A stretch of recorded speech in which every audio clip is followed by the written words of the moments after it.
ESPN Plus sucks and everyone hates it. That is obviously my opinion, but I bet for many and potentially the majority of you watching, that's been your feeling as well. And even if it isn't, I bet I can show you that in fact, ESPN Plus sucks. Let's talk about how much ESPN Plus sucks my will to live. First, let's start with the Pepsi challenge. In the comments below, leave your experiences using the service. I know that some folks have had no problems, God bless them, but way more have had an awful experience like the kinds I am accustomed to, so I want to hear about them below. Second, I say all of this not as combat sports media, but as a customer. I know it's not fully possible to disentangle the two, but my complaints are entirely and exclusively from my experiences as an ESPN Plus consumer. I'll bring wider facts to corroborate my case, as you'll see, but the core of my issues are from the service I've experienced as a customer, and I have every right to share the truth of them, and I intend to in this video. The basic fact is this: I've experienced myriad issues with ESPN Plus over the years, mostly in the form of various kinds of inoperability unless I engage in relentless troubleshooting in every occasion where the service is used, but in the end, I typically have made it work. In short, I am used to the product being difficult but not completely unreliable.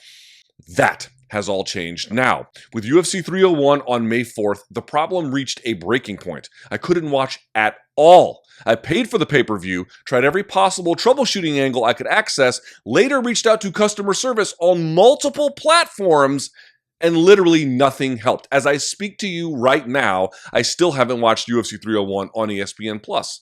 I'm not here to judge anyone who pirates streams, but generally speaking, I prefer to pay, and I tried to do this with ESPN Plus, and it literally did not matter. ESPN can be considered a premium brand, which makes this entire context baffling.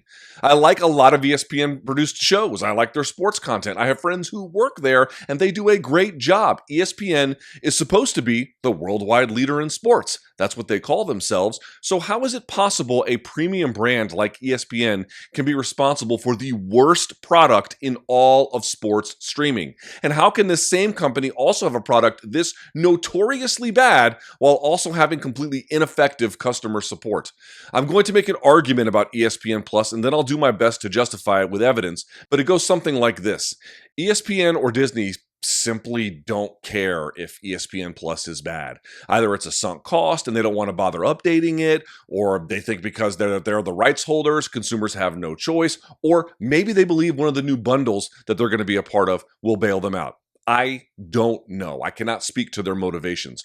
What I can say is the notion they don't know there are problems very much strains credulity, and therefore the lack of real initiative to do anything about them gives you a decent sense of what their genuine priorities actually are. Let's dig into the details, but start with my ESPN Plus experience that kind of summarizes everything. I call it all for show, nothing for go.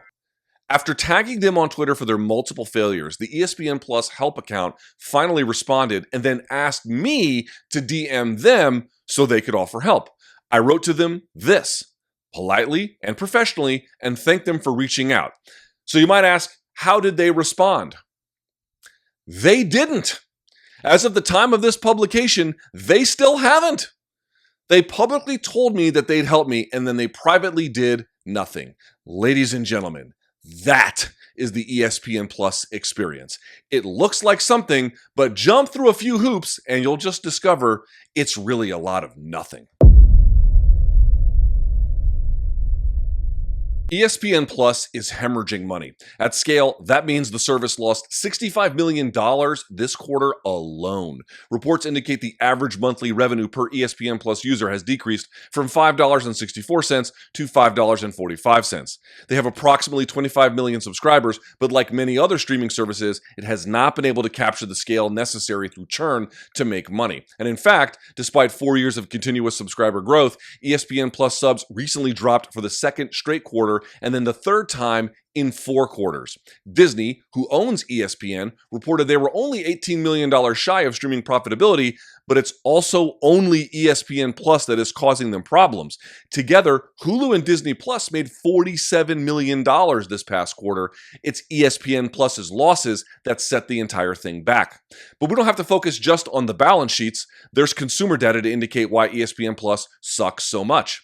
In 2023, CableTV.com did a survey on consumer streaming satisfaction, and continuously, ESPN Plus produced either high negatives or ranked near the bottom in virtually every category that matters.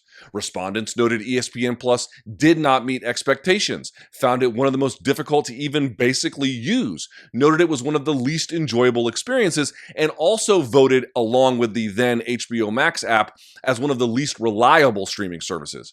Other ESPN Plus subscribers noted its relatively low concentration of original content, lack of value for the price, and low likelihood to be recommended to others. Just look at where it ranks on all of these satisfaction measurement lists, and it's consistently or almost universally at or near the bottom of every single one. There isn't a metric that I can find where ESPN Plus excels except brand recognizability, but ESPN Plus being total crap doesn't exactly help ESPN Plus's brand image. As an MMA fan, I can attest to this being true without even referencing UFC 301. For example, the search service is terrible and clunky. If you want to look up a fighter or their resume, the process is also convoluted. From ESPN Plus, you have to visit a fight or event page on ESPN.com, only to then be sent back to ESPN Plus, although the redirect often goes to the Spanish language or Gronk family secondary broadcasts, and even then, it's usually not even to the specific fight. Instead, it's to the portion of the fight card where that bout took place. You then have to manually find where that fight is, and if you start skipping around on ESPN Plus, get ready for all kinds of lags later on in the stream. And this is just the tip of the iceberg. I don't love DAZN's value proposition for customers, but their user interface and overall product functionality is infinitely better. PPV.com, a relatively new entrant to the space, works every time I've ever used it with no issue.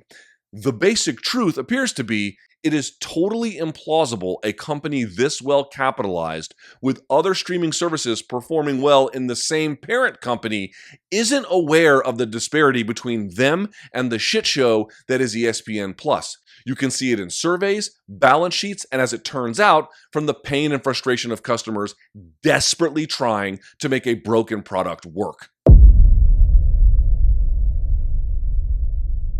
I tried to purchase UFC 301 on May 4th, the day of the pay-per-view, and was never able to watch. Not then, not now, not ever. I tried purchasing the event on my PC through my Chrome browser using my American Express card. This is the exact process I've used for years. Same computer, same card, same browser, same process, and no amount of troubleshooting worked. I logged out of my account and logged back in. Nothing. I went to my subscriptions page and then came back. Nothing. I, in fact, changed browsers. Nothing. Cleared caches. Nothing. Deleted and reinstalled browsers. Nothing. I even changed computers. Nothing. Despite paying for UFC 301, I was never actually able to use ESPN Plus to watch it for my job. And it didn't just fail in real time.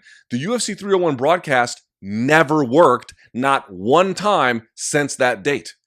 It says a lot about a company's priorities when the technology to process financial transactions works flawlessly, but the product driving those transactions doesn't. The following day, I spent an hour on the phone with a customer service agent, and I want to be clear, the agent herself was kind and doing her best. I'm not complaining about a customer service agent tasked with an impossible job, but the fact remains, there's nothing that will allow even a well-intentioned employee and customer service agent to fix a broken product by themselves. So, after trying every single remedy she had to offer, yes, nothing worked. We went down her troubleshooting list, and all of it failed. So out of answers, she ultimately tells me this would probably work better if I simply bought UFC pay-per-views on my TV or watched them on my phone. Lady, with all due respect, the entire reason we're having this phone call is because I'm not watching on my phone. And by the way, I bought the UFC 300 pay-per-view on my TV and I was able to watch it in my living room, but I need the service in my office on my computer, and there are notorious issues going from pay-per-views bought on your TV to another device, and none of that even matters. ESPN says their pay-per-view service will work in the very conditions under which I'd been using them and through which I bought this pay-per-view in the first place. It is absurd to ask customers to watch $85 events on their phones when you're still selling them as accessible on PCs through web browsers. Note to ESPN Plus executives, if your broadcasts don't reliably work on computer browsers, stop selling them there. Eventually, the agent told me my problem would be worked on and then to try again tomorrow. There are other details about this call, like how my payment method couldn't be identified for the first 45 minutes of it, despite it always being the same and the process having always been the same. And that also still doesn't even address that I've now been told to try watching a pay-per-view event on the following Monday after it didn't work live on a Saturday, 48 hours too late. But did the UFC 301 event ever play later on any of my computers? Nothing. I eventually asked American Express to wipe the charge from my account after explaining what happened. They did, and I've been refunded the $85. But after this experience, I'm left with far more questions than I am answers. How the hell am I supposed to legally watch UFC 302 or any other pay-per-view the service offers? I was never able to get UFC 301 to work. No one at ESPN Plus was either. Why should I expect my UFC 302 experience to be any different? Also, how can executives moan about the deleterious effects of piracy in a world where customers can't even watch pay-per-views that they have purchased? If you actually want to combat piracy, you can't offer a product decidedly less functional than one being provided by a server somewhere in the former Soviet bloc. Pay-per-view.com works. DAZN works. Even Fight TV works. In any head-to-head test I've ever been a part of, ESPN Plus can't even match Triller-level technology.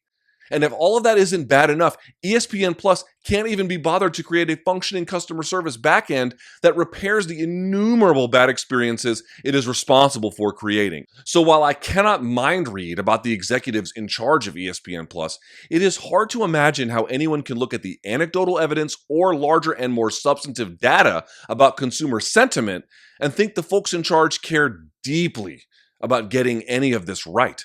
The broader reality is ESPN is launching a standalone service for ESPN proper at some point in 2025. And as it stands, ESPN Plus is mostly overflow content or stuff on demand or pay-per-view. They've also announced participation in a bundle with Fox Sports and Warner Brothers Discovery that's supposed to shake up the industry. They're calling that Venue.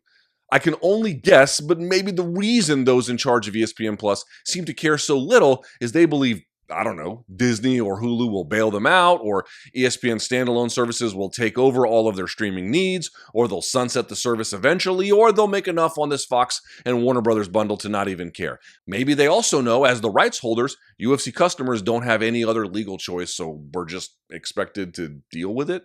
I don't know. But what I can say is the requisite efforts necessary to make ESPN Plus more than a disaster for customers does not appear to be on the horizon.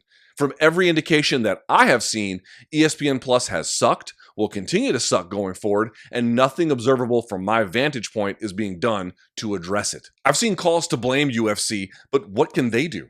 They're locked into these deals, and in their defense, they likely assumed competent stewardship of ESPN, a premier brand, having their streaming initiatives all locked up and dialed in. But I do at least hope they take into consideration experiences like mine and yours as they think about their next broadcast partner. I know they won't care about a media figure not getting what he wanted, but to the best of my approximation as a consumer, the evidence shows I am not alone. And that's true not only on May 4th when there were numerous complaints about ESPN Plus' service failing customers like me, but it's also true now. ESPN Plus sucks and deserves the scorn it has brought upon itself.